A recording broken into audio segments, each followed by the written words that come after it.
Welcome back to another episode of the Backlog Breakdown, a video game podcast where we seek to encourage and equip the church to engage the medium of video games wisely and well. I'm one of your hosts, Nate, and with me today is my co-host, my friend, my brother in Christ, Joshua. How you doing, Josh? Hey, man, I am doing well. Solo parenting over here, and it's been relatively good.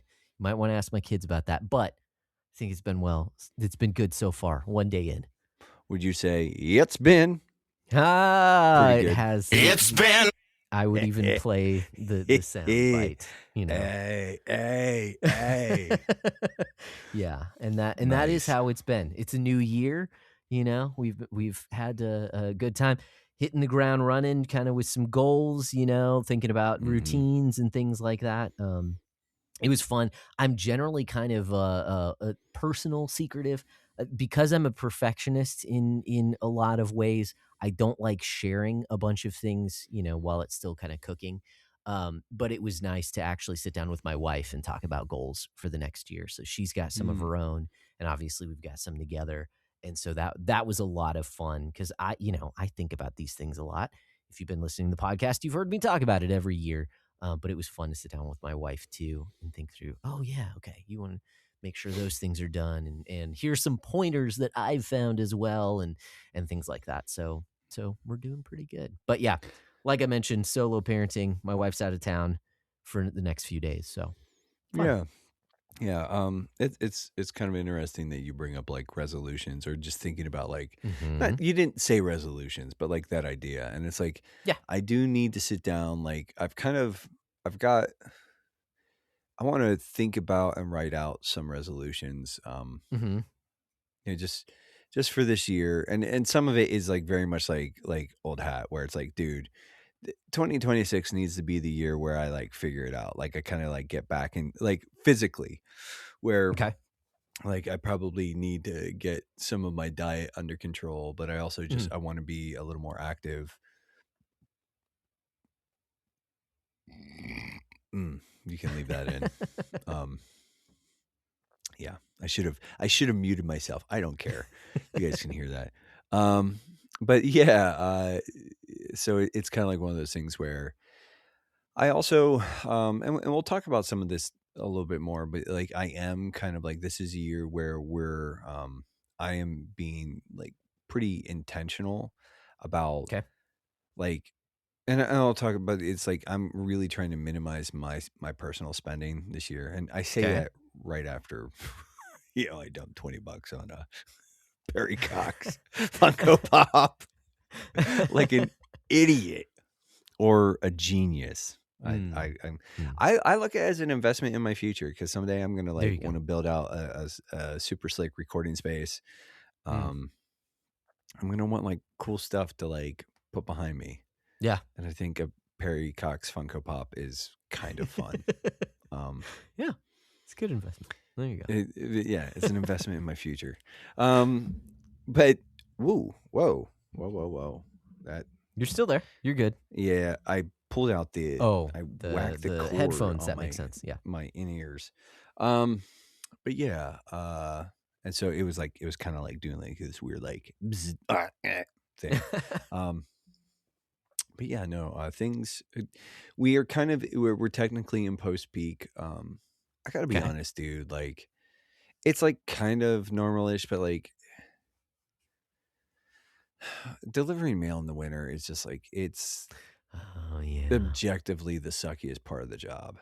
Have you gotten a lot of snow lately? We got like we had a couple days where like we got like 6 inches, but then like tomorrow like it started to warm up today, and like tomorrow and the next couple days we're supposed to be like in the like high 40s, possibly low 50s. Yep. And so it's like it's gonna be like all sloppy and gross and gotcha. Yeah. So, but yeah, I mean, things are all things considered, like, it's not too shabby. Like I said, we're just kind of we're like Megan and Byron went back to work and daycare. Megan and she went back to work. He went back to daycare this week. Yeah. So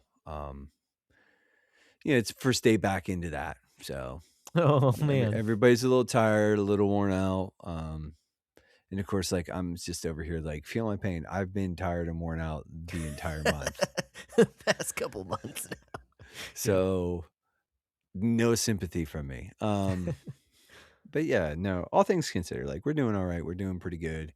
Cool. Um, Asher is still like the bane of my existence, but he Uh-oh. does start obedience training this week, Okay. and I'm really hopeful that like we get some tools to help us like figure out how to help him because like Yeah. yeah, it's just like it's getting tough. Like he is such a Mm. sweet dog, and he really is pretty good. It's just he is like relentless. Like Yeah. Yeah. relentless. Like tonight I had him in the house for a little bit and I was just like trying to like sit there and like do a little bit of writing and reading. Okay. And just the entire time, like he's got like all these like toys all over the floor. And it's like, and it's I'm willing to pet him, but it's like that's not enough. It's like he's got to be like grabbing my hands with his mouth. And I'm like, dude, I just need you to like not do that thing, man. Like, Yeah. I love you. Like, can you just sit here with me while I pet you and like we hang, we chill, and I prep? And he's like, nah, man, we're not doing that. Not gonna allow it. Like, good luck with that, pal. So, but yeah, all things considered, yeah, we're doing pretty good. Cool. But yeah, so your children are still upright and alive. Yes. I'm sure Yeah. that your wife will be grateful for that when she Mhm. returns. I'm sure that That's the you're idea. appreciative of that. Um, Mhm. that you have not, destroyed your children. Mhm. That's a good thing. It's a good thing. Yeah.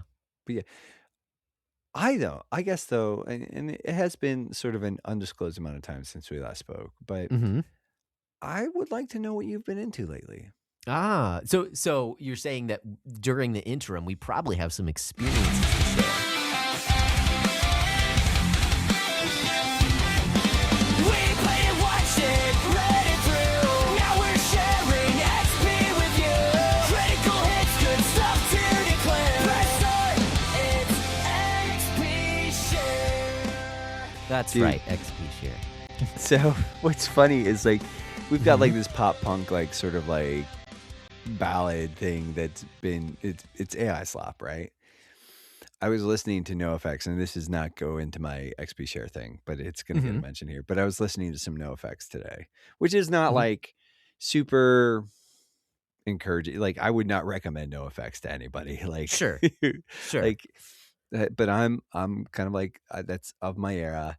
And one of the songs I was listening to, and I can't remember which one it was, but it's like, when did punk rock become so soft? And I was just like, no, not soft, so safe.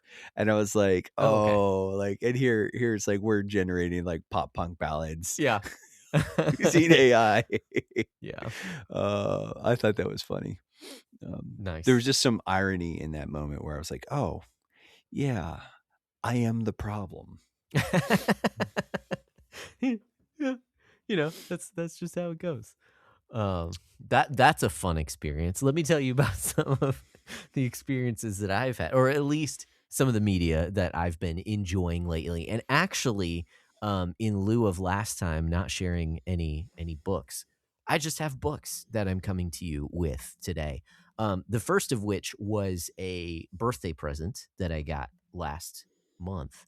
And that is this book, Bold as a Lion, Christian Courage in an Age of Cowards by Matthew Everhart, who is from your neck of the woods, actually, pastor of a PCA church up there. And he just came out with the book, and I was interested in it, and my parents got it for me, so I've been reading that and enjoying it quite a bit. And he starts off by talking about a kind of a taxonomy of fears. So what are the things that we typically fear? Well, he makes a case for the reason that it's called bold as a lion is because Proverbs talks about how the righteous are as bold as a lion, but the wicked are in fear when no one pursues them. Something along those lines. I could open the book and like read that verbatim, but I didn't do that just now.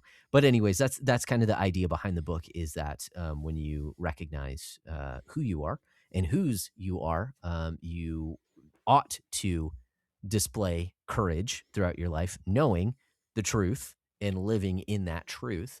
And that cowardice is sinful, like true cowardice, not necessarily fear. So he talks about fear, different kinds of fears that we might have, whether they are rational or irrational, and whether they are natural or supernatural. Um, and in cowardice basically being when you know what is true and you don't act upon that truth, or fears that cause you to cower in the face of when you ought to be bold. So bold in your proclamation of the gospel, bold in the way that you live your life, and you're not that. So anyways, good book so far. I don't think I'm quite halfway through, maybe about a third of the way through so far, but I've been enjoying that quite a bit. I don't want to run through my entire list here, so let me go through two more that I have. Is I listened through, because Crossway had a sale. I listened through two, I think they were just sermons because they were very short, but they were from Francis Schaeffer. It's The Lord's Work in the Lord's Way, and No Little People was the other one. And they were just very encouraging messages. The Lord's Work in the Lord's Way talks about how we are called, not just called by and through God's grace, but that therefore we ought to live in his grace and show that to others as well. We ought to live by the power of his Spirit, and that's the only way that we can live as Christians. It's not in our own power, but it's through his. And I feel like I'm doing a huge disservice by simply saying that, because that sounds a bit more cliched than the way that he kind of talks about it throughout. Again, it's pretty short, maybe an hour, if even that. So really enjoyed those by Francis Schaeffer. And then the last thing that I'll mention is a book. We have a whole episode about it, and I meant to actually identify the number of the episode, but I forgot. Anyways, it's one of my favorite books. I go back to it pretty often, but I listened through Essentialism by Greg McKeown once again. So for fuller thoughts on that, you can check out one of our previous episodes that we've done on it, but it's good, and it helps me to think about what are the most important things, and how can I cut away the things that just take up my time that do not help those most important things in my life. So case in point, when I'm here with my kids, I want to make sure that I prioritize time in the Word with my kids over everything else, even over, because we homeschool, even over getting their schoolwork done. Like, I want to make sure that we spend some time in the Word together and family worship, and I want to make that clear to them that that is the most important thing. Even though it's very important to get schoolwork done, it's more important that you love the Lord. That's what we want, to pass on to them. So anyways, Essentialism by Greg McKeown. It's great. It's not necessarily a Christian book. I believe he is a Christian, but it's more actually productivity. But just that idea. It's episode of 125. Just thank you. Episode Thank 125. You. Almost 100 episodes ago. 125 is where we talk about essentialism. So go check that out. So those are the experiences that I have to share. Those book experiences, reading and or listening to things. What do you have for us, Nate? Nothing is nearly as substantial. Okay. I gotta pull up my notes here. So you talked about Impact Rising and how because you're a cheapskate, you can't watch it anymore, and that sucks for you. I did before the episode started, yes. But anyways, well, I called you out. I aired out all your dirty laundry for you. You're welcome. So there's another Netflix anime that I picked up and started watching based on Parker's recommendation. It's called The Fragrant Flower Blooms with Dignity, and it's very like slice of lifey. But it's really sweet, really wholesome. The dub voice acting with a couple characters, frankly, leaves a little bit to be desired, in my opinion. But like, honestly, it's just like a really kind of wholesome and fun watch. It's a meet cute kind of thing. It's like most slice of life tends to be some sort of like romance love story kind of thing. So there's definitely like sort of like a romance drive, but yeah, it's really cute. It's really sweet. It's really wholesome. I think one of the things, just sort of briefly touching on it, is like I think it actually does a really great job depicting like friendship. Okay. And so yeah, I really like that. I think it's a good time. I kind of mentioned this last episode, but I've gotten a little deeper into it. Warlock Holmes, the series. Mm-hmm. I'm still going through those books. I love them. I think they're really kind of Oh, funny. wow. Nice. I love a good like I love a good bit of subversion when something is kind of like played with when sort of source material is played with well. I really do like that. I would say there's some stuff in there that I'm not sure is like appropriate for all ages. Um, Okay. so kind of like buyer beware kind of stuff there. I It's definitely like some people it's just not going to vibe with. But it's kind of it's like if Sherlock Holmes met like the Cthulhu mythos, but with like 110% more fun and hijinks. Um, it's really kind of weird. Fun It's Cthulhu. fun Cthulhu, not like I mean, well, for now, there are pretty dire stakes, and Okay. anyways, but I'm really enjoying it. It's pretty clever. It's a lot of fun. But again, it's not one of those things like it doesn't get like a full send recommendation from me. Okay. It's much more of like, hey, um, kind of be careful there. I think it is really funny. I think it is really clever.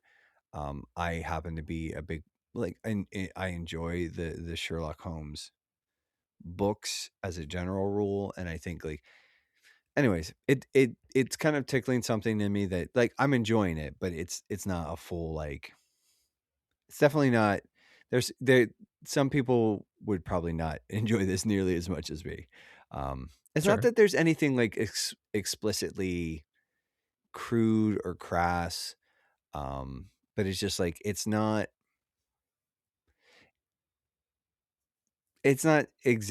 really kid friendly. So, kind of keep that in mind. Gotcha. It's I have two more things I'm gonna sort. I know I only have one on here. But this is like only half of a reco. So there's a band called Her Last Sight, and I don't know. Hmm. It's sort of like I don't know. They're hardcore or something. I don't know what I would call that genre. But they have a song, okay, and the Mm-hmm. song is called "The Fall." Now this is an explicit song, so there's Okay. probably some swears in it, but at the 2 minutes and 10-second mark, like they do this thing where basically they bust out a bouzouki, which is like one of the Greek like stringed instruments, and Okay. they do like hardcore with bouzouki, and I Hmm. am obsessed with that hook. Like I hear that riff, and I'm just like, oh, like it is so stinking good. And they also do this whole opa thing, like the Greek, uh, Okay. and so it's like I said, at the 2 minute and 10-second mark, right around that ballpark, they do this thing that I think is absolutely it's just like I'm obsessed with that. That like I've listened to the song several times, and every time that part hits, I'm just like, yes. Um, so if you want to, you can listen to that, and it's kind of fun, or you can just listen to the Hades soundtrack. So like those are like Yeah. those It's are not a like bad idea. half sort of things. The last thing, and again, this isn't like a full recommend. I haven't watched it yet, but it has come across my radar recently, and I'm kind of interested in it. Again, I mentioned No Effects at the top of the show. Like Mm-hmm. I came up out of like the early mid late 90s like pop punk and punk rock scene, and No Yep. Effects was a pretty formative band for me. Like there's a couple albums from them that just rank very high. Now, these are not albums I can in good conscience like recommend anybody to watch, right? Sure. Or listen to, because it's punk, it's really anti-establishmentarian. It's well, it's pretty crude, and a lot of but anyways, like I said, it's just like it's the music that I grew up on, and so it means things to me. Like, but there's a documentary from a few years ago, almost 10 years ago at this point in time, that just came out called A Fat Wreck. It didn't just come out; it came out in 2016. I just found out about it. How about that? It's called A Fat Wreck, and it's about sort of like the early history of Fat Records. Because Mike, so Fat Mike is he the bassist? I can't remember. He's one of the members of. He's a vocalist. That's all I know. Yeah, he does vocals, but I can't remember if he's like bassist and vocals or guitars and vocals. But anyways, he has a record label called Fat Records, right? But it's Fat and then WRECK and then chords, right? Chords, so Fat Records, chords. yeah. So the movie is a documentary about the Fat Records record label. And so like I've been kind of like keen to check that out. And so yeah, I'm going to like that's kind of like that's on my radar. And I was just like it's kind of like I'm having like a bit of a, like I said, you know, just kind of like nostalgia for 30 years ago. Yeah. Kind of thing. Like where Nice. I'm like, man, like you know, some of this stuff has popped up and it's just kind of been like, man, so yeah. Again, I don't know if I'd recommend that, but if you were sort of, if you kind of came out of that scene like I did, you know, it might tickle some nostalgia bones for you. So yeah. Nice. So yeah, that's the stuff that like the non-video game related stuff that I've kind of been into and excited about. Like the like it is a full send, pretty much a full send recommend for the Fragrant Flower Blooms with Dignity. There's this one scene, okay, and because it's a slice of life scene, but like there's one scene where a bunch of dudes get absolutely bodied, and the way that they handle it is perfect, but it also made me like just like it would have completely broken character with the show, but I would have like if they would have included 30 minutes of these dudes getting, or not 30 minutes, but 30 seconds of these dudes getting pummeled, I would have found that so incredibly satisfying. But it's a slice of life, so they're not going to do that because it's like, you know, they tastefully like cut away and then they come back after like all this stuff has been done. But like, but yeah, I really it was kind of surprising. Like Parker kind of recommended to me, and I am a mark for slice of life. Like I like that stuff. Like you know, so, but yeah, it was really charming, really sweet, really wholesome, and yeah, it made me feel a little warm inside, warm and fuzzy, like you know the void, you know, felt there was a little bit of like heat and light, you know. And anyways, but yeah, but we are a video game podcast, and I think we should probably talk about what we've been playing. And I'll just sort of kick it off because I have absolutely nothing to talk about. Really?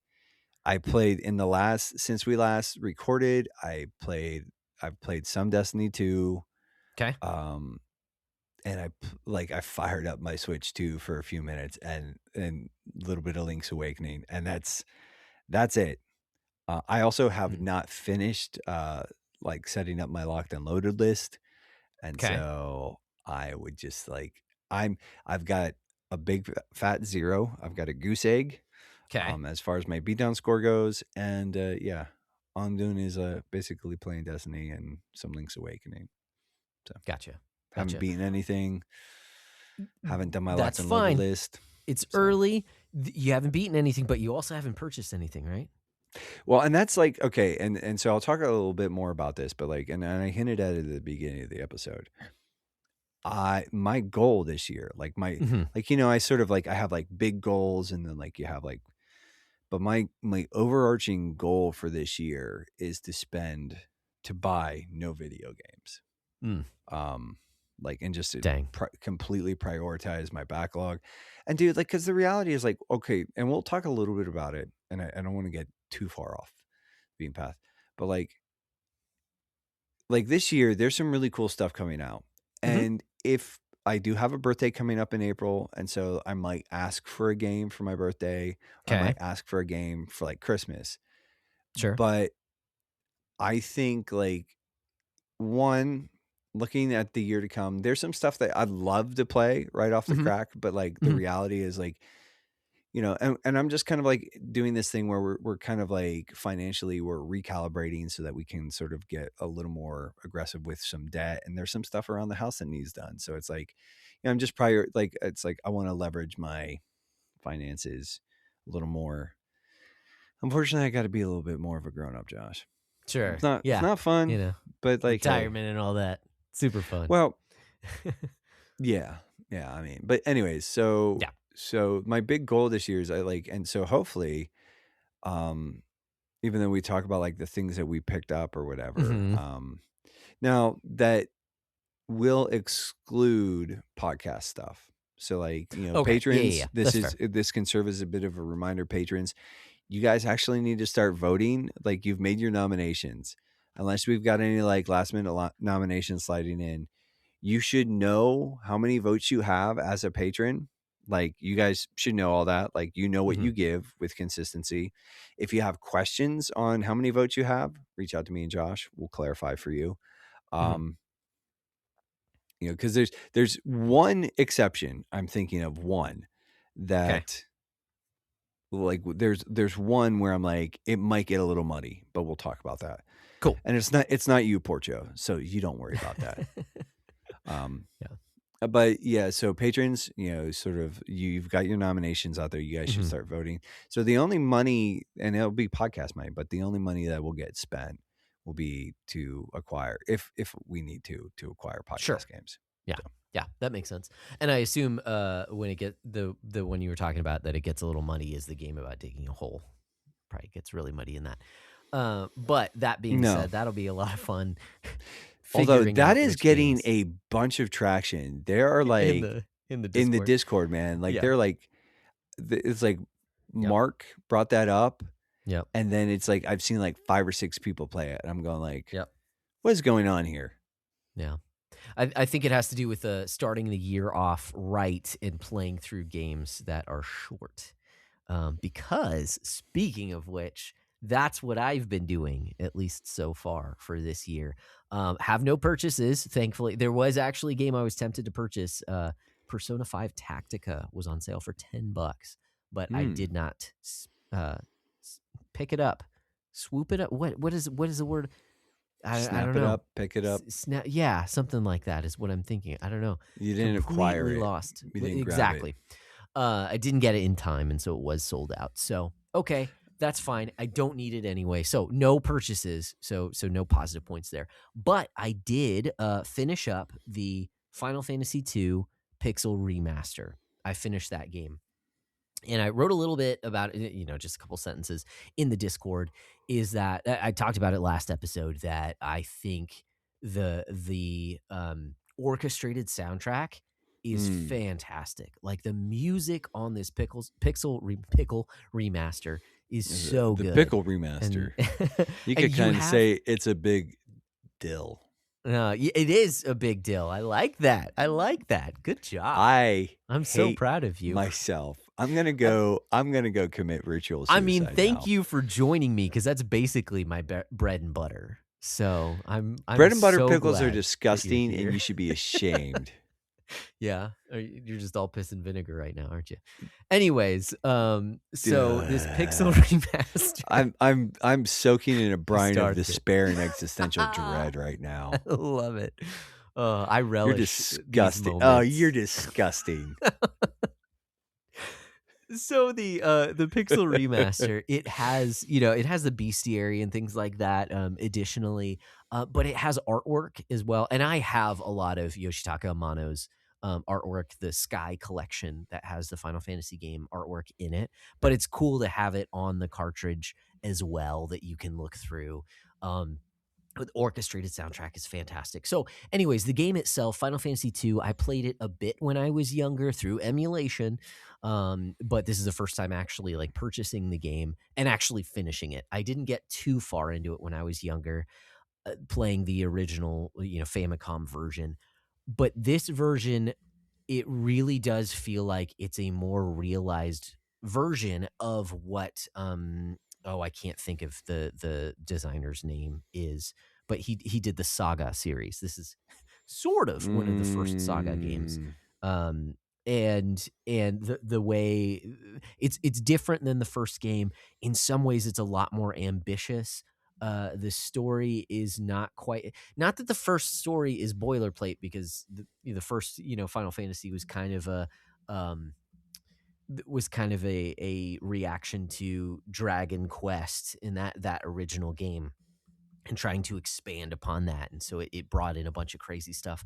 But this one also gets kind of crazy. You see some glimmers of Final Fantasy IV, the story in that one. You see some glimmers, even a little bit of Final Fantasy VI and the drama that's there, that they tried to do with this game. And the Pixel Remaster version really fleshes some of that stuff out in a way that is, one, much more playable, but also, well, yeah, I guess that's really what it is. Much more understandable for a more modern audience.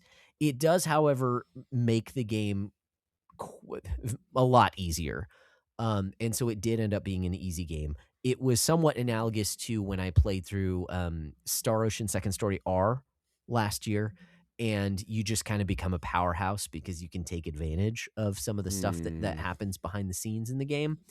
That's kind of how I felt playing this game as well, is that if you grind for a little bit, then you can just be the baddest kid at school in the game and just kind of wipe the floor with everything. So at a certain point, I had no difficulty through the rest of the game, and was only surprised at the very final areas of how hard some enemies were hitting. But even then, it didn't take more than just a couple rounds to beat even the final boss. So it did end up being easy, but I'm glad that I played through this game. It was a lot of fun. I enjoyed it more than I thought I was going to, and really like this version of it. So Final Fantasy II, I finished that one up. I get a negative point for that one.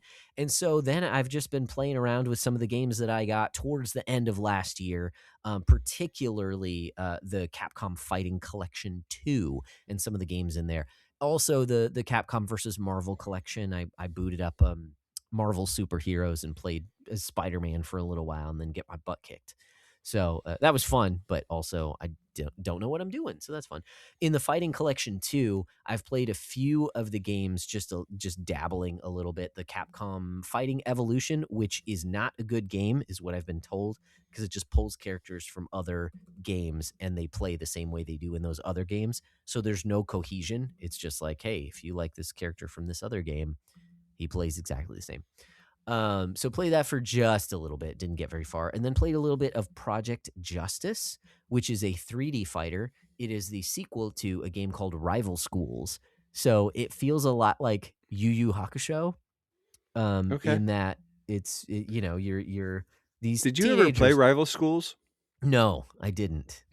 There was I had a friend who had that, and I remember we used to get together and play that. It's a good Nice. time. Yeah, It's a good time. it is a good time. And I like it. I've only played it a little bit, but I like it. It's got a story mode, which is not super common with fighting games.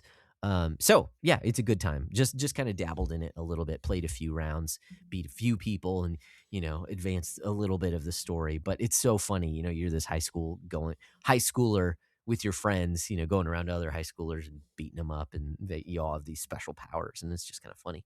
And then finally, actually just today, I played through the first Power Stone game and play as the main character, Falcon. Just played through the story mode, and it does get difficult towards the end. You kind of have to know what you're doing, but man, it's a blast. It is bonkers as a 3D fighter.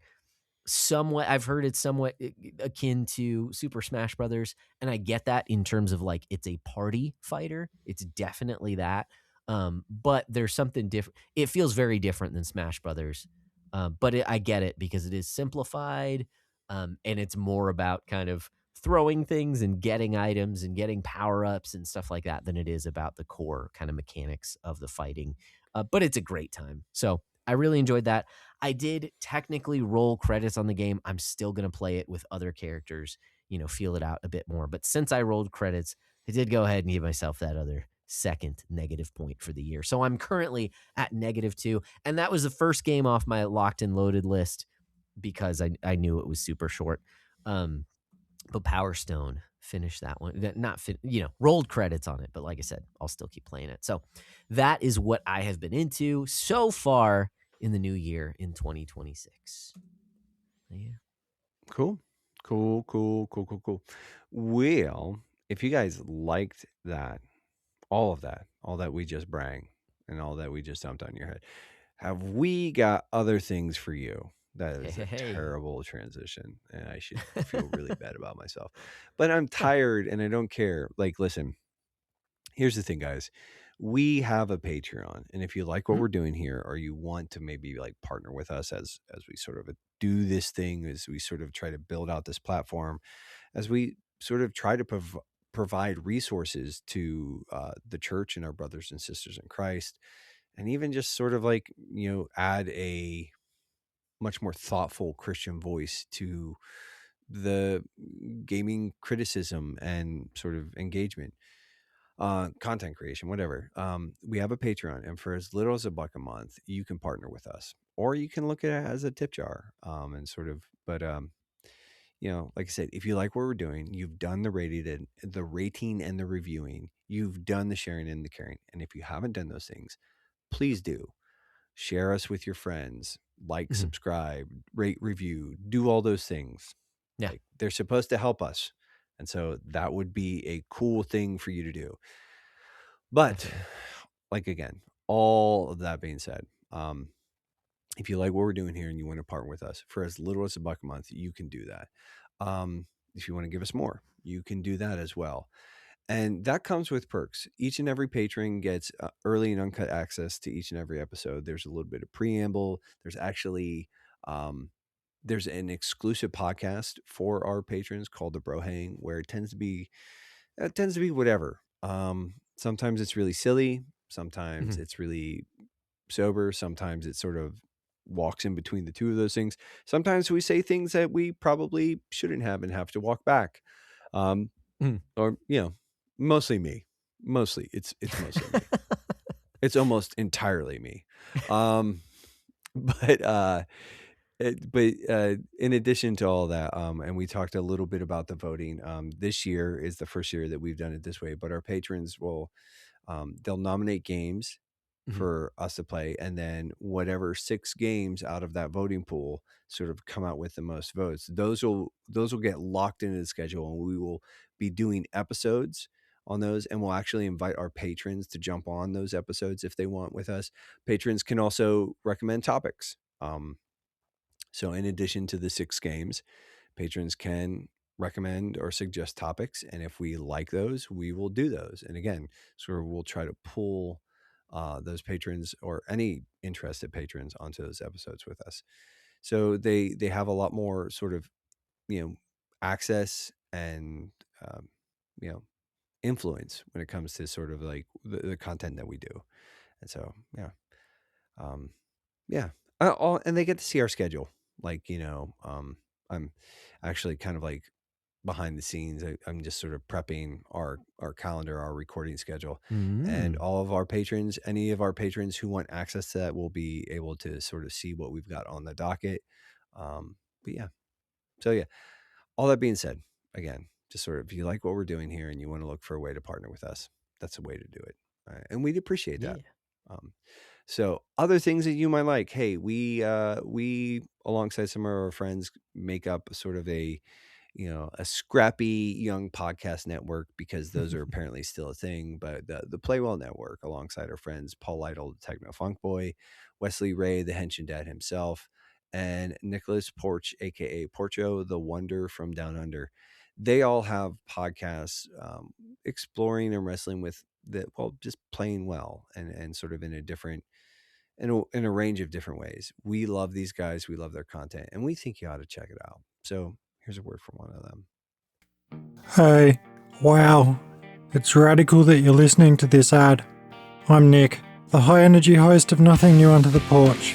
This podcast has been going through the golden years, and it's probably getting closer to rock bottom now. But that's no reason not to listen. You'll learn heaps about me, about playing games well, about international guests through insightful interview questions, and you'll learn about games that don't exist. So come join me under the porch. Please listen, I'm desperate. I promise you'll like it. I'm desperate and hungry, so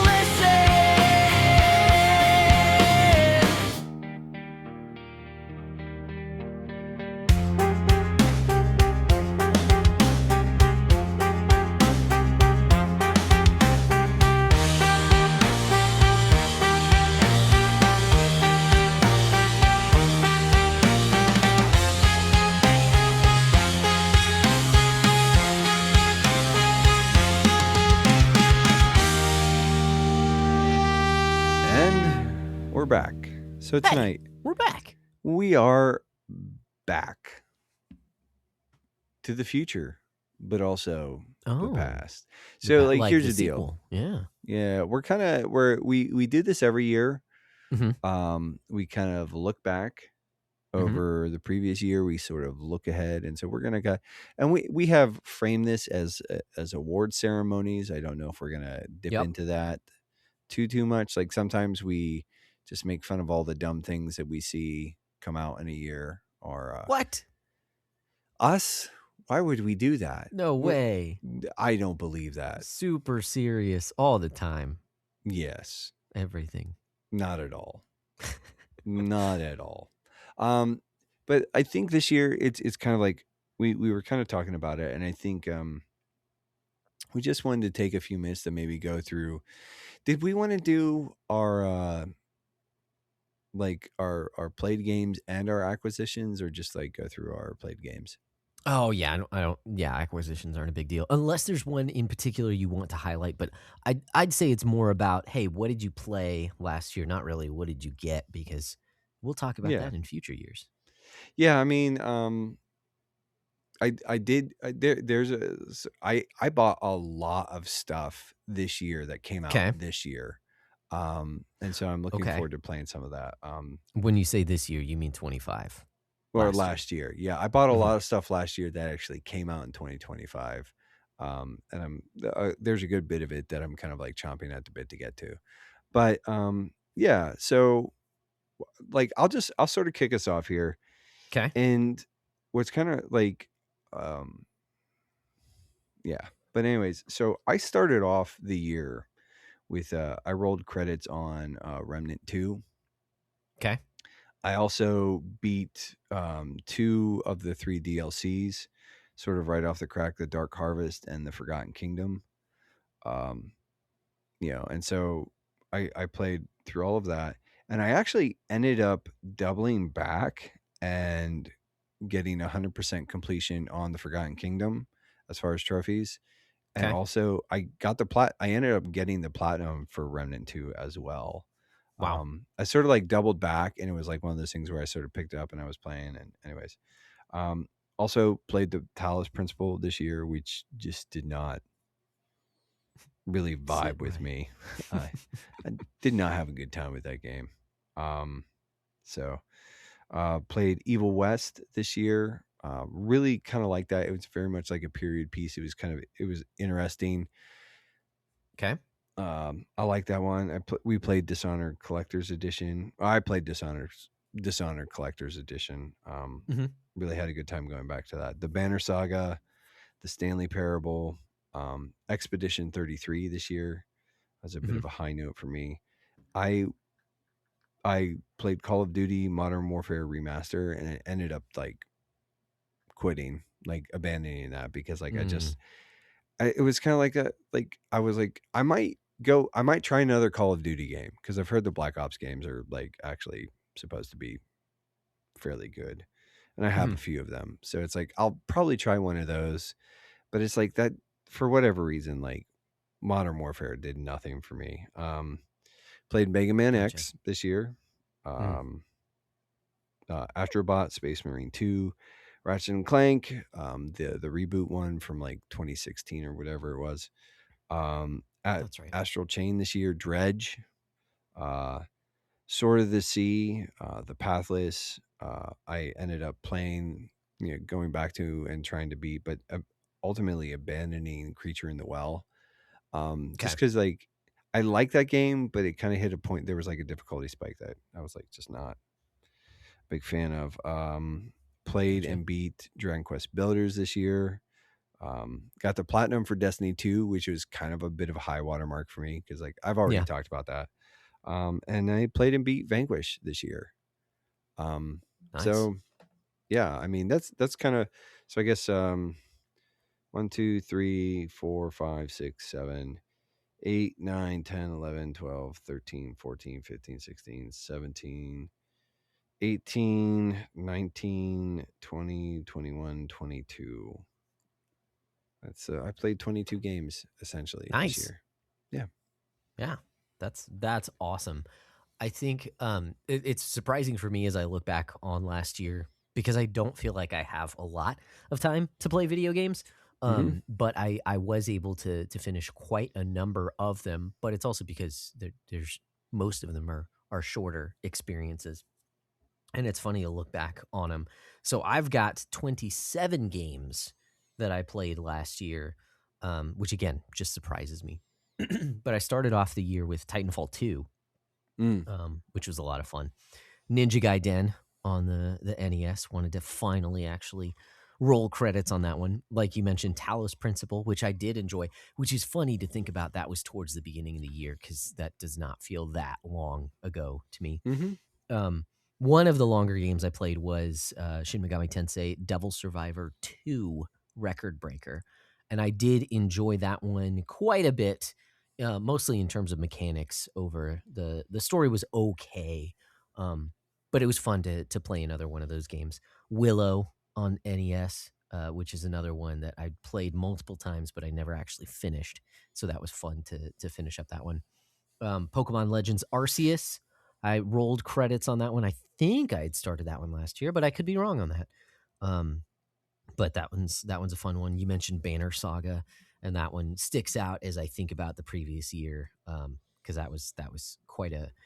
It just, I was going to say it's quite a fun experience, but yeah, there's just something special about that game. It all kind of works together. I don't know if I'd use the word fun, but I do think it's like it was an incredibly potent experience. Like it's enjoyable. Yeah. But yeah, anyways. Right. And yeah, the art style again, it just works so well. And the voice acting worked with that one too. So Halo 3 and also Halo 4 comes later as well. Finished both of those games up with my son, which is fun. Contra 3, the Alien Wars. Dishonored, though I ended up abandoning it. I didn't play that much of it. But that one's on the list because we talked about that one. Metal Gear Solid 2, Sons of Liberty.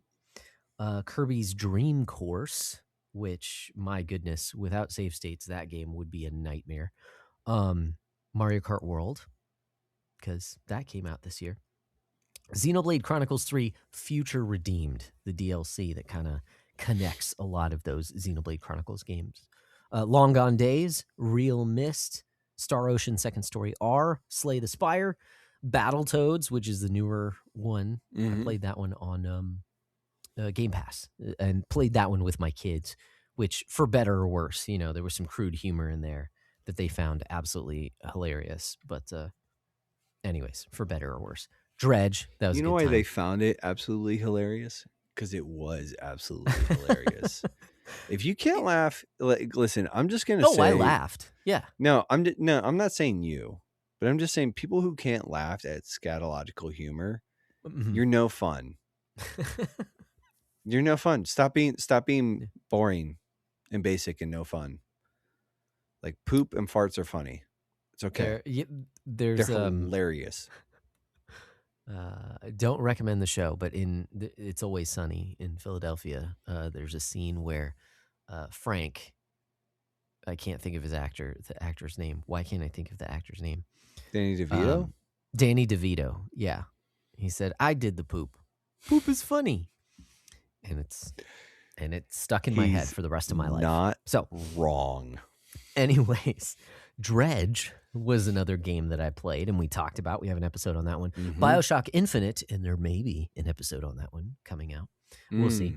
Yeah. And then towards the end of the year, Ninja Gaiden 2, also NES version, Street Fighter Alpha, the original Street Fighter, which is a traditionally bad game. In Japanese, it's known by Ksoge, which maybe I shouldn't have said that into a microphone. Street Fighter Alpha, Street Fighter Alpha 2. I already said Street Fighter Alpha. So Alpha 2, I mentioned Halo 4, and then finally Pokemon Heart Gold was the last one that I finished last year. So I was actually able to knock quite a few games off of my backlog. Not that all of those games were on my backlog. Some of them we played just for the podcast itself.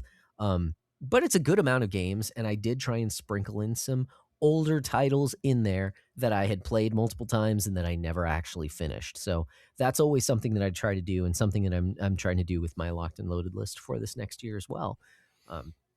So if it were to, I don't know if we want to kind of bring this up, but if I were to just kind of nail down like my favorite experience from the past year out of those games, the one that rises to the top above all the others is Xenoblade Chronicles 3 Future Redeemed.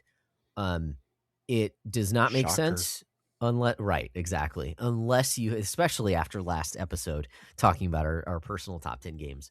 But it is a very niche game because it requires not only Xenoblade Chronicles 3, but really in order to understand it has characters from the first two games as well and kind of connects all the games.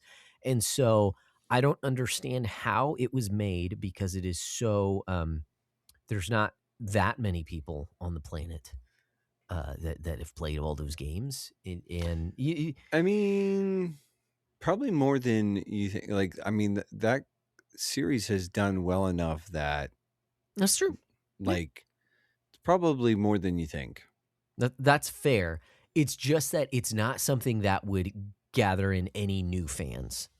The DLC is for the fans to just get more, deeper in the lore and more excited about it. And I am one of those people, and I enjoy it. And just the systems of the mechanics of the game reminded me of Xenoblade Chronicles 3 and why I like it.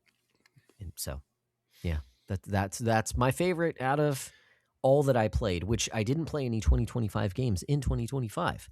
Shocker, but it was a good time. Yeah. I wasn't glaring at you. I was actually suppressing a yawn earlier. So that's okay. I think, I have a few kind of like high water marks. I think the one that really just kind of like really clinched it for me this year though, and it's the game everybody sort of like it's very divisive there, but it's the game that ended up like sweeping all the different game award stuff. And then oh no, they use generative AI to fill in a texture. And it's like, yeah, and apparently some outlet that, I mean, they're probably bigger than us because a lot a lot of people are bigger than us. But like some like kind of like nothing outlet was like, we're gonna revoke your Game of the Year award that we gave you. And I'm like, I don't think they give two rat farts because about you. Indie devs, did they use generative AI in their indie game? Well, and like the thing is they replaced, so it was like stand-in textures. Okay. From what I understand, it was like stand-in textures and but yeah, we're talking about Expedition 33, by the way, guys. And then like they ended up like patching it out. So it's like it was either a mistake or something, whatever, who knows, whatever. So I don't understand that because I know video games that are powered by generative AI. They're often known as roguelikes. Yeah, I mean, there's a whole conversation that's kind of like popped up about this. And there's a part of me that it's just like listen,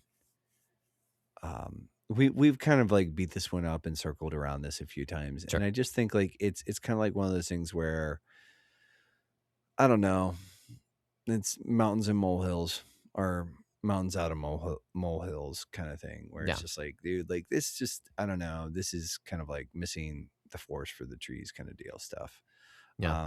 So yeah, I'll throw it out there for just a second. We don't have to stay here. In fact, I don't want to stay here, but I do want to state I understand the ethical dilemma of large language models using other people's artwork. Dude, I get that, and that. So I actually shouldn't make light of that. So I apologize. We can move forward. Yeah, well, it's just like, I don't know. It's just like, yeah, I guess. At the same time, it just feels like just kind of a insane overreaction. I think the game's pretty brilliant. I don't know the nature of how it was used. Yeah. I think it does a really I think it does a really masterful job of recontextualizing what an RPG could be. I kind of love the fact that it's as French as it is. I think it's like, that's sort of an interesting and refreshing take in video game spaces that are so heavily dominated by like Western American sort of developers and narrative styles and sort of Eastern, Japanese developers. And so it's like, I think getting, yes, there's a lot of reasons to sort of mock the French and belittle them. Lots of reasons, it's like, I'm sorry, your country sucks. But at the same time, like what came out, it's a pretty masterful game. And so like, it was like the thing that just like stuck with me the most. Like, I will say that I think, and hopefully I'm hopeful that we'll get to do an episode on that this year. That's kind of like what, and cause like, I'd love to have a conversation about that, the narrative. And frankly, I think in the third act, the game just sort of like loses the plot, but I'm not trying to spoil anything. I just think like there's like, so yeah. But yeah, I played some other stuff like, honestly, going back and playing Mega Man X this year was kind of a delightful experience. Like, yeah, man, give me like a new appreciation. I liked those games before, but like, I didn't have like the love that like you did for that. So, but yeah, I liked going back to Mega Man X. I do like a few standouts. Like I said, the big one was Expedition 33, but I think I'd be remiss if like I didn't sort of like Remnant 2. I played the mess out of that game. Like I said, I got the platinum for it this year. It's like that game is really pretty special. Like, it doesn't verge into like must play territory in my opinion, but it's a very like very strong should play. I think it does kind of a lot with a little, the way that they reuse some of that's like the maps, and just the way that it kind of does like this, it mixes the tiles and everything, like, and it's just, I think Remnant's pretty fantastic. I had a great time with that. It did very much feel like, oh, we have Destiny at home kind of thing. Okay. But I mean, it's like it's a third person shooter, and it's got sort of it's got like, I know that like the original Remnant, like some people described it as like third person shooter meets Souls likes, and I would say like that's kind of there, but I don't know. Anyways, Remnant 2 I thought was pretty cool. Had a great time with that. I think I had a couple surprises, and it's like I played some like cozy or sort of like almost like chill experiences. So like, and we just talked about it not too long ago, but like Dragon Quest Builders, man. That game is a gem. It's like, I'm really kind of excited to maybe check out Dragon Quest Builders 2 this year, maybe. I just really, really enjoyed my time with that. I think like it was kind of like, it kind of took me by surprise, caught me a little off guard. And I kind of fell in love with that game. And I think one of the things I really loved about it is it's just very unassuming. Like, it's a game where it's like, it doesn't scream for your attention. It's just like, hey, you want to come hang out and build stuff and like hang out in like a Dragon Quest world? And I'm like, yes, I do. Like, I want to do those things. And so I had a lot of fun with that. I think the other games that kind of like, and it's 2, and kind of caught me by surprise. It was Sword of the Sea, and then I went back and actually played the game before that from I think Giant Squid's the developer. But I went back and played the Pathless, and it's just like, man, like those games are just very much like vibe games, just like kind of like chill. They're like if Journey had like a little bit more of a gaminess to it and like some combat and stuff like that, or but they're very like Journey adjacent, kind of in that sort of like. I had a ton of fun with them. If maybe fun isn't the right word, I enjoyed them, but it was like very, very chill, just like very like kind of like, hey, you can kind of get in here and vibe and just sort of have a good time. I think out of the 2, in my opinion, so I think Sword of the Sea kind of takes it a little bit over the Pathless. Where the Pathless, I think there's like a little bit more like narrative there. I just think, frankly, Sword of the Sea is like got like its gameplay elements, or its hooks are a little bit better, and so yeah. And it's there's also Sword of the Sea is very, very short, whereas the Pathless, I think that took me about 15 to 20 hours. So whereas Sword of the Sea was like 4 to 6. So, but yeah, that's like the high points. I mean, the only thing I played this year that I really didn't like. Oh yeah, I did play Myst. I forgot about that. Yes. I never beat that, but I did play that. Oh, I like that. Going back to that was pretty cool. That's why I wasn't in my beatdown gotcha thing. I didn't beat it, but I did play it. That was a good time. Like I played the Myst reboot from a few years ago. And that was pretty cool. That's actually a pretty transformative experience, just because, like I said, the free camera and everything. Right. When we did the episode on it, like I talked about that. So yeah, I really like Dredge too. I thought that was pretty cool. Yeah. Just pretty cool. I think it was kind of disappointing because like the story was really good, but it also, in my opinion, felt like it fell a little flat. And it's like, and I think like that's the thing. It's just like I kind of come back to this all the time. I think with horror in particular, like getting satisfying resolutions, satisfying like endings is really hard. Yeah. Like in horror books, like in horror stories and horror movies, and I think with like it's like sort of a horror type game kind of thing, or maybe even like a bit of a thriller, and like anyways, really like that game. So yeah, I mean, like I said, the only thing that I played that I didn't like this year was that was freaking Talos Principle. Talos. And it's just like funny. It just kind of like cemented like why I just don't like, I think, like really puzzle heavy games, because it's like I could figure this out, but like this isn't why I come. Like I don't come to play video games to be like, I'm so smart, I can figure out your dumb little puzzle, like, and I'll dance for you like a stupid little rat in a cage. Like, nah, man, I ain't doing that.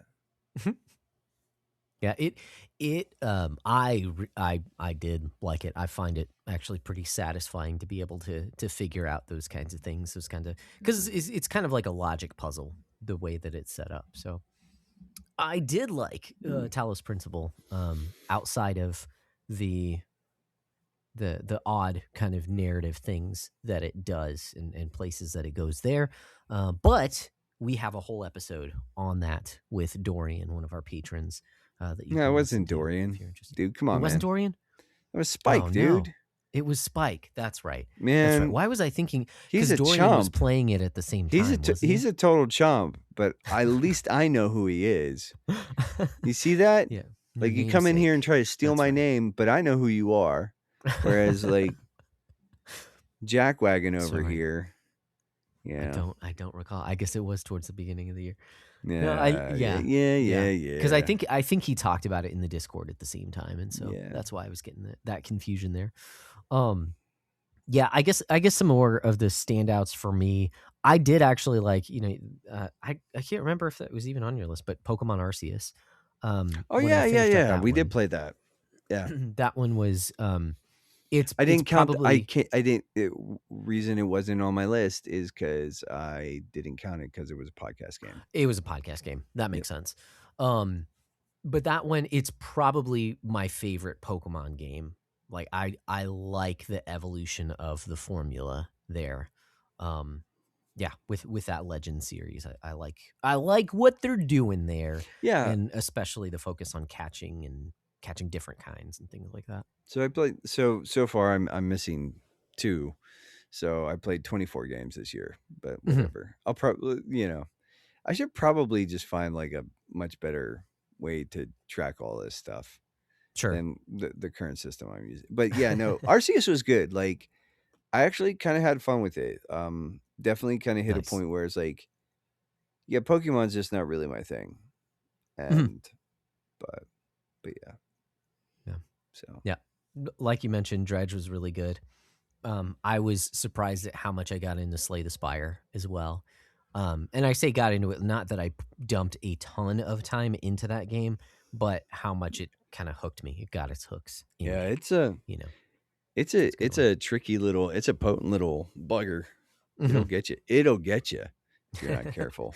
Yeah, because that one to me was unassuming. So yeah. But we have episodes on most of those games, honestly. Mm-hmm. Except we don't have an episode on Future Redeemed Xenoblade Chronicles 3. We'll need to remedy that. I don't know. I was going to say sooner rather than later, but we'll see. We'll see about that. But those are the games that we played in 2025. I think 2025 was a year to focus on backlog games. It's not that they're well, I mean, actually, I said that I didn't play any 2025 games. I did. Mario Kart World. Genius. Oh, that one came out last year. And I enjoy that one. I did play that. I didn't beat it though. Yeah. Okay. I did play some of Okay. that. Yeah. It was good. Yeah. It's definitely like one of those things that I think in the years to come, it will probably become the best Mario Kart game. Mm-hmm. But I think as it currently stands, it does feel like a little empty, a little like featureless. In a sense, just like where it's like, and it's kind of hard because coming off of like 8 Deluxe or whatever they call it, like that's a really like tight package. There's a lot of content in there, a lot of tracks. So, but yeah. Mario Kart World is a great game. It does games. Some cool things, the way that it has you going from track to track, the way that it is an entire world. That's pretty ambitious, pretty cool. While at the same time, it does like 75% of the game feels like more Mario Kart. Like they just perfected it with Mario Kart 8, that a lot of it feels like, a lot of world feels like more 8. But yeah, hopefully they do continue to build that out more, but I do enjoy that game quite a bit. So that's the only 2025 game that I played over the course of the year, and I think that one was worth it. But other than that, I was mostly playing the backlog, which I'm happy to do. This podcast is the Backlog Breakdown, so that's what we're seeking to do. Yeah, and I think sort of looking at next year, there's a few games that I'm pretty like that Control game that's coming out. Okay, looks pretty interesting. Mm-hmm. Pragmata looks pretty cool to me. Just I was gonna try and pull up a list here, but whatever. Okay. But yeah, I mean, like there's a couple. There's an expansion for Diablo 4 that's coming out that I think I like Diablo 4 a good bit. So yeah, but yeah, honestly, like I said, my big thing next year is I'm just trying to not like spend money on like and buy video games next year. Yeah. So there's that, but yeah, I agree. So there's nothing that I'm super excited about. There are a number of games that I'm interested in for 2026 for this year that are coming out, and just some of the ones that I've written down are The Adventures of Elliot. I mentioned that one before. The demo it makes a really good first impression in my estimation, and I love that HD 2D 2D HD, whatever, that art style. I love the games that use it as well. So I think that's going to be a great game. Dragon Quest 7 Reimagined looks like a great game. I'm interested to see what Dusk Bloods is for Switch 2.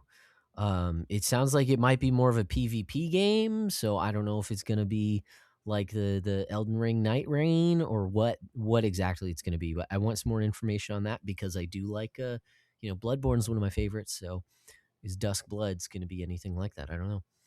Mina the Hollower is coming out from the Shovel Knight guys from Yacht Club Games. Yeah, I don't know, man. That one kind of like that. I don't know, man. There's been some troubling news come out about that one. Oh, So okay. it's like Okay. so yeah. Okay. I guess I'm out of the loop. Yeah, there's been it's like it sounds like the development cycle has been like pretty rough. Yeah, problematic. Like they've run into some stuff here. So Gotcha. Well, yeah. Well, I suppose we'll see. The last one that I have written down is just Slay the Spire 2. Because the first one's good, It's just I'd be interested to see what they have. So none of those are like I'm going to be waiting, day one purchases for me. None of them really at this point. So there's nothing necessarily, which means it's another year to focus on the backlog. That's a good thing. There's still games from previous years that I do want to pick up. Dragon Quest 1 and 2 came out this past year. Even though I've played those, I want to pick up Dragon Quest 3, that remake, which came out a couple of years ago now. So there are always more games to play. I'm not complaining absolutely in the least. It's just as I look at 2026, there's nothing that I'm like, oh, I absolutely have to have that day one, which is fine. I have plenty of games to play already. Yeah, I mean, there is a lot of like really cool and sort of interesting stuff coming out. Sort of going through a list here. That Crimson Desert game is coming out, which like it's one of those things that just like it. Like I remember that trailer just like looked completely unreal. Okay. But Resident Evil Requiem is coming out next year. So it's kind of like a bigger... Right. Yep. And like that's exciting. You know what I'm saying? There's a new Mario Tennis game coming out. So it's like there's some like interesting stuff that, yeah. But yeah, anyways. There's a pile of really interesting stuff but if I'm being honest, like none of it kind of like is absolutely must play for me. It's more like, hey, like I hope this is cool. I hope this is good. And I think it will be interesting next year, especially to see how Grand Theft Auto 6 actually sort of like does if it, if it actually hits that date. Like I think it's gonna like that game's just gonna be massive. So yeah, and I think it's gonna sell well, and I'm still not gonna play it. yeah, I'm not gonna play it either. Fable is coming. Is slotted for next year. So yeah, we'll see. But yeah, I think but honestly, I think I'm more excited about like we've got some stuff sort of cooking in the background, and hopefully next year will be a year where we get to sort of I don't want to use the word unleash, but sort of reveal some of the stuff that's been going on in the background. Yeah, we got some plans. And I think there's some like cool games potentially. Like we like I said, the Patreon stuff hasn't been finalized. Like patrons still have to vote, but we've got some pretty cool games sort of in the mix. Just like we've got Bravely Default HD. Somebody actually nominated Lord of the Ring Gollum, which I like. Listen, that's not gonna be that's not a good game, right? But I think it would be one really kind of funny, but also kind of really eye-opening to just see how bad a video game can actually be. Link's Awakening was suggested. Wind Waker was suggested. Hades 2, Tunic, a game about digging a hole. SMT5 Vengeance. Somebody wants to do an episode on Expedition 33. We've got a couple topics. So it's like, I'm like, most of those I'm like pretty stoked on. Like, I obviously, like, I'm really kind of pulling for Wind Waker. I want Wind Waker to hit so badly, to win a slot. So nice. Well, and you know what? Even if there's nothing that's must buy right now, 2026 is gonna have a good, at least a fair share of shadow drops, right? Oh, yeah. Games that I think of Xenoblade Chronicles 3, even how Nintendo announced it and was like, yeah, it's coming in like 3 months or 2 months or whatever after the summer.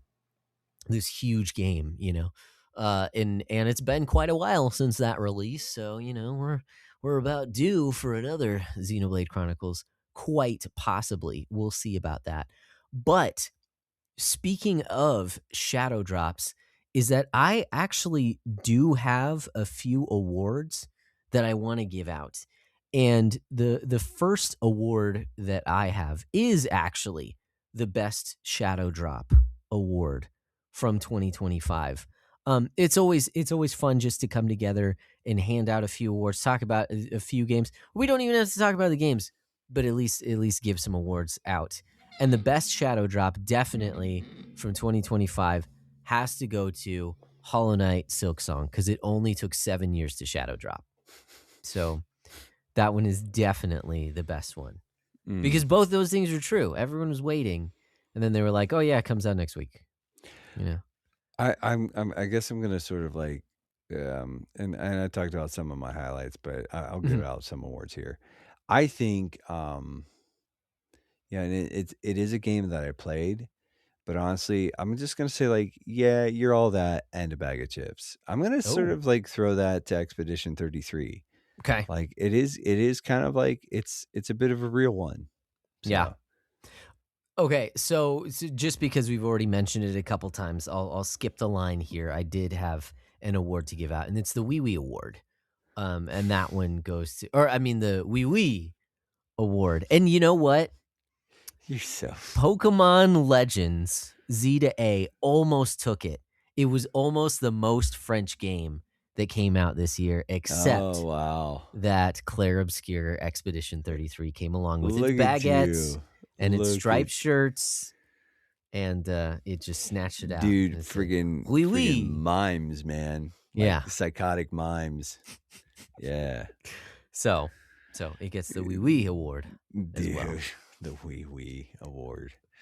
Oh man. At least it's not the Wii U Award, because that would be a pretty poor award.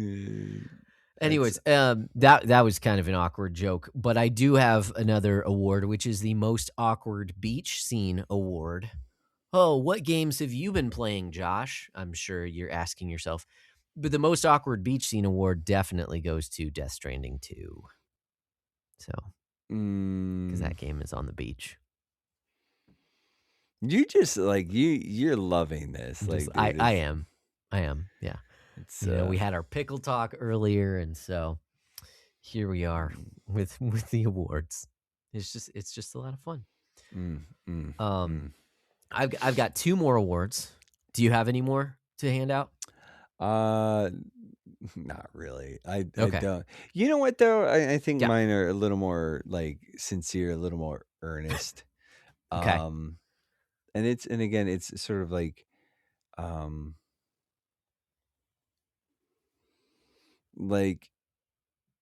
well, and I've used this before, but this is for a game that I played this year. Okay. How do I want? I guess it's not you, it's me, and it's not a game from this year, but it's Astrobot, man. Like I think it was just like I really did want to get the platinum for that, and Megan ended up getting the platinum on my account. But like I just kind of came to terms with the fact that like platformers and me, we're just not like that anymore. I don't know if we ever were like that. But Yeah. And so it's kind of like, yeah, I recognize that game is awesome. Mhm. But there's also a part where it's like, I'm not doing that. Like I look at some of those challenges and I'm like, I'm not doing that. That's stupid. I'm not doing that thing. Yeah. Yeah. So That makes sense. yeah. There you go. Well, Astrobot, I believe there was a game in that series before Astrobot, right? Rescue Mission was the one. And Astrobot, I guess technically you could think of it as a sequel. Well, the award that I have here is for the best sequel. And this comes in a year where there were a lot of sequels, right? Hollow Knight, there was Death Stranding, there was Kingdom Come Deliverance, and even Hades. But none of those actually get the best sequel award to me. To me, the best sequel award goes to The Switch 2. That's the best sequel that came out this year. Is the console. So, yeah, congratulations. It's pretty terrible. Yeah. I'll tell you what, I've got one. Okay.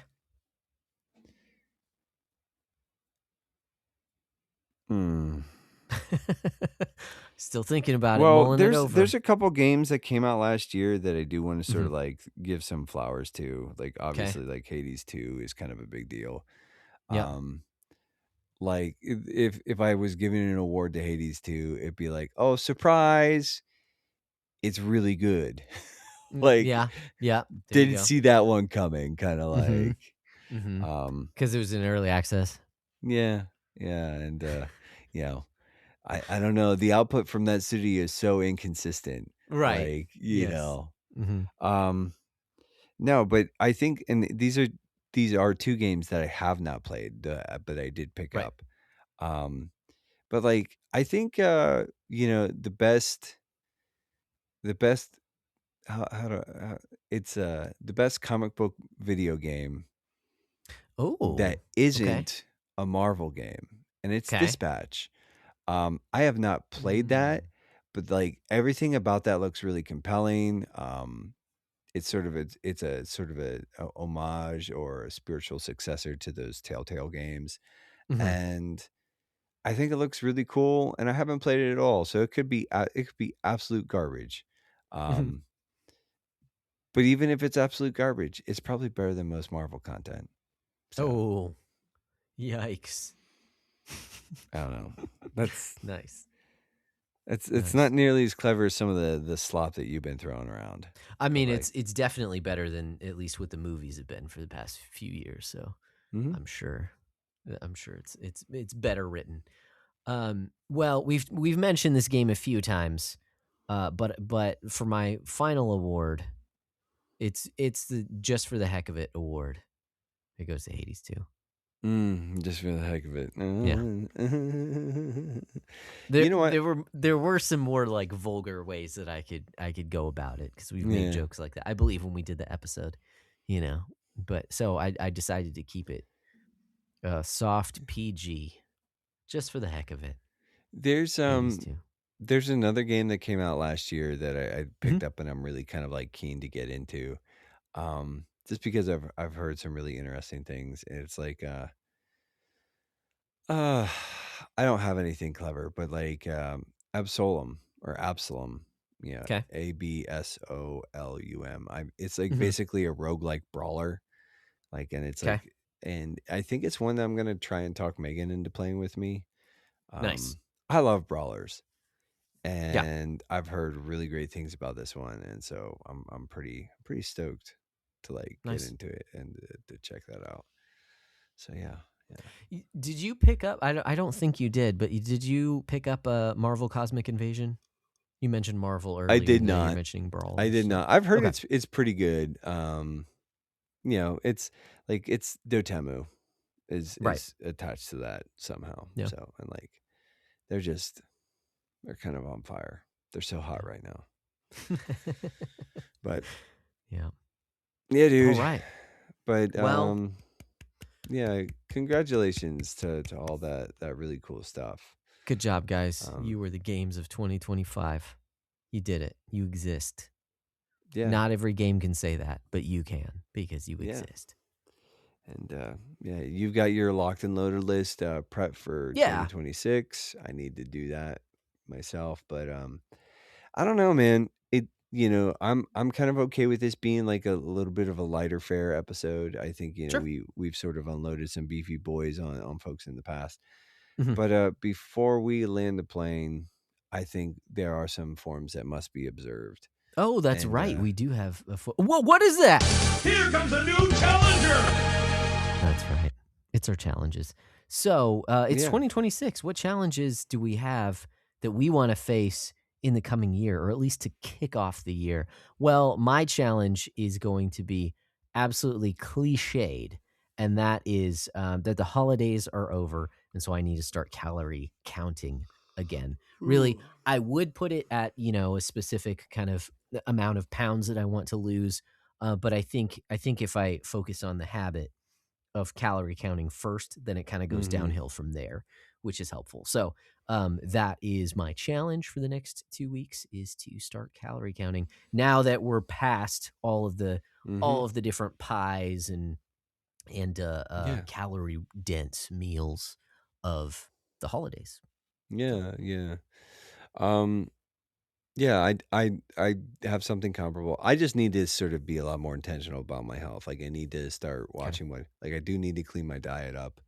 I also need to just start making sure that I'm doing some weight training, resistance training a lot more often. But and I mentioned it earlier, like my big challenge for the year is like I'm just gonna I'd really rather not buy any video games. Like Yeah, we'll see. We'll see. that's cool. We'll see. We'll see if I can stay strong or if I will collapse like a stupid little baby. You mentioned earlier that I do have my locked and loaded list, and I do feel like I'm stretching a little bit with that, between that and the patron games. I don't know if I'll be able to finish that out, so I guess that kind of works as a year-long challenge. That's just kind of effectively what it turns into, as we mentioned on the bite size from last week as well. So that's going to be fun. So that is our challenge form. We'll pick that back up next month when we take a look at the first episode of next month as well. But we do have another form that I kind of skipped over earlier, and that's our community shout outs, because we really appreciate you guys who make up our community that we get to kick stuff around with. And this week, to varying degrees. We appreciate them to varying degrees. Yes, we feel feelings. Some are positive, some not so much, but ones that we want to highlight for good or ill, sort of like our awards. So think of this as like a shout out award, and you can take it as a positive or a negative depending on if you want it.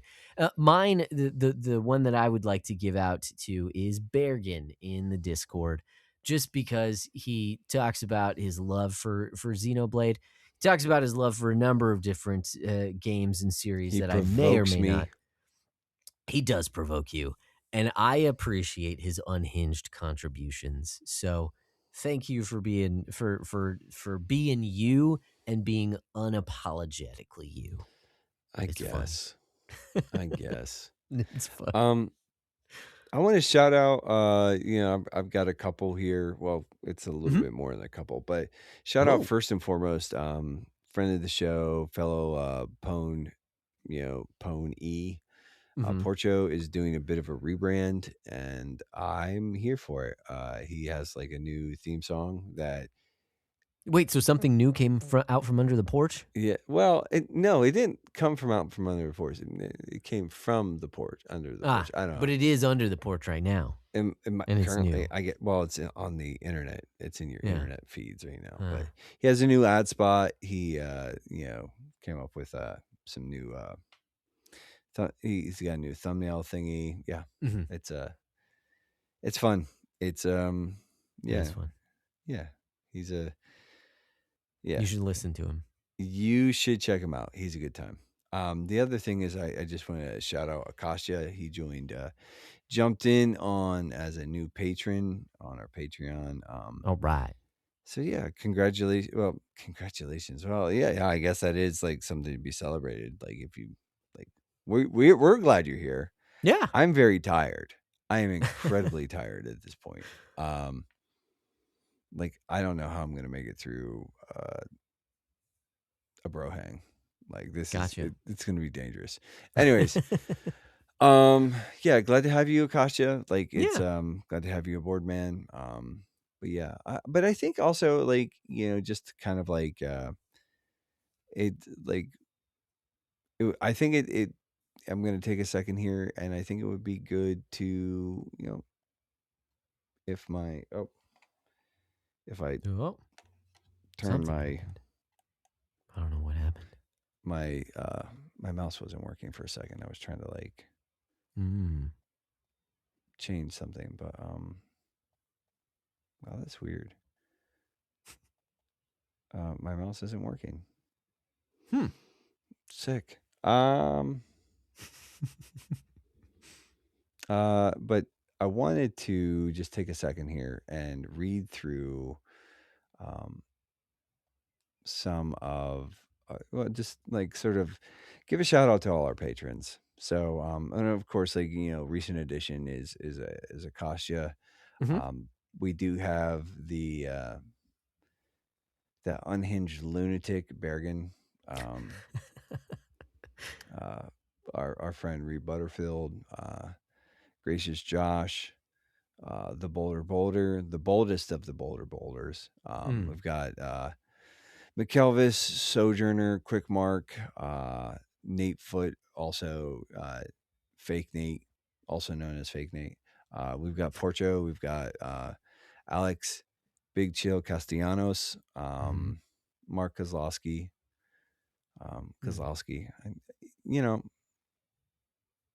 him and Quick Mark actually had a conversation about it. But Mark K, he's a sweetie, and glad to have him on here. Mark K. Mark. K Mark. Okay, Mark. Jeez, no, we gotta be careful with that one. But we've got the caveman lawyer, the judge is in there. We've got Dorian Taylor, our buddy, aka the man with the golden pipes. We've got Trash Turkey. We've got Paul Lytle, the Techno Funk Boy, Wesley Ray, the Henshin Dad himself, and Micah Gear Solid. All of those guys have been partnering with us for for some of them for years at this point in time, and it's like without them, this show wouldn't be nearly as much fun. So yeah, thank you guys. Shout outs to y'all. Yeah, that's pretty cool. So thanks, guys. But yeah, so yeah, that's yeah, thanks, Em. That's my shout out. Nice. So, that being said, dude, it's been a night. Like I said, I'm fading fast. If we're gonna record a bro hang after this, then we gotta just land the plane. And I'm using all the bits right here so that I can listen to these idiots jabber on. I wasn't sure how self-aware you were. Like I'm not being fading. Nearly as nice as I'd like to be, but I'm tired. So, all right. Well, let's land this plane, Josh. Let's wrap it up. Guys, keep beating down your backlogs, and we'll keep breaking down the benefits.